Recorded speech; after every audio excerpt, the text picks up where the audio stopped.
YouTube के तमाम दोस्तों को मेरी तरफ से अस्सलाम वालेकुम। प्यारे दोस्तों, हाजिर हैं नए प्रोग्राम के साथ। और हमारा ये प्रोग्राम अकबर हुसैन इल्म जफ़र के नाम से हमारा एक चैनल है।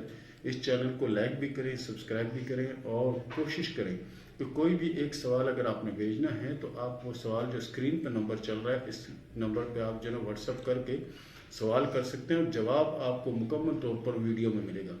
इसके अलावा कुछ लोग जो हैं वो ये चाहते हैं कि इल्म जफ़र के हिसाब से उनके बारे में पूरी डिटेल बताई जाए, तो वो डिटेल भी इंशाल्लाह दी जाएगी। उसका तरीक़ाकार ये है कि उसकी हमारी फ़ीस होती है।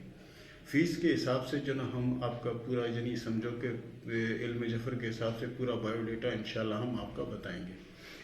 तो प्यारे दोस्तों, हाज़िर हैं नए प्रोग्राम के साथ। और आज का जो हमारा प्रोग्राम है, बहुत से लोगों ने ये कहा है कि जी हम जो भी काम करते हैं उसमें नाकाम होते हैं, जिस काम की कोशिश करते हैं उसमें नाकामी होती है। मिसाल के तौर पर अगर कहीं रिश्ता करते हैं तो वो मामला ख़राब हो जाता है, कहीं शादी होने वाली होती है तो कोई ना कोई मसला बीच में बन जाता है। और अगर हम पैसे लगा कर कारोबार करते हैं तो कारोबार में बजाय नफ़े के नुकसान होना शुरू हो जाता है। तो इसकी वजह क्या है? तो प्यारे दोस्तों, इसकी मेन वजह जो होती है वो नज़र बद। नज़र बद ऐसी चीज़ है कि ये पत्थर को रेज़ा रेज़ा कर देती है। और एक जगह ये फरमाया गया कि ऊंट को देग में डालने के लिए नज़र ही काफ़ी है। तो नज़र तो ज़रूर लगती है, लेकिन नज़र से बचाव के लिए भी बहुत कुछ है।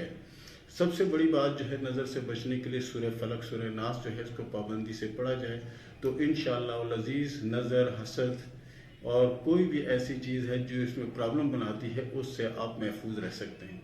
तो कोशिश करें कि ये आप तमाम के तमाम घर के अफराद जो हैं वो कोशिश करें, जो काम करना चाहते हैं वो भी इसको पाबंदी से पढ़ें, जो शादी या मंगनी वगैरह का कोई सिलसिला तो वो भी पढ़ें, ताकि ये मामला बेहतर तरीके से हल हो। तो प्यारे दोस्तों, ये था हमारा आज का प्रोग्राम। मिलते हैं अगले प्रोग्राम में, तब तक के लिए अल्लाह हाफिज़। सही हो गया।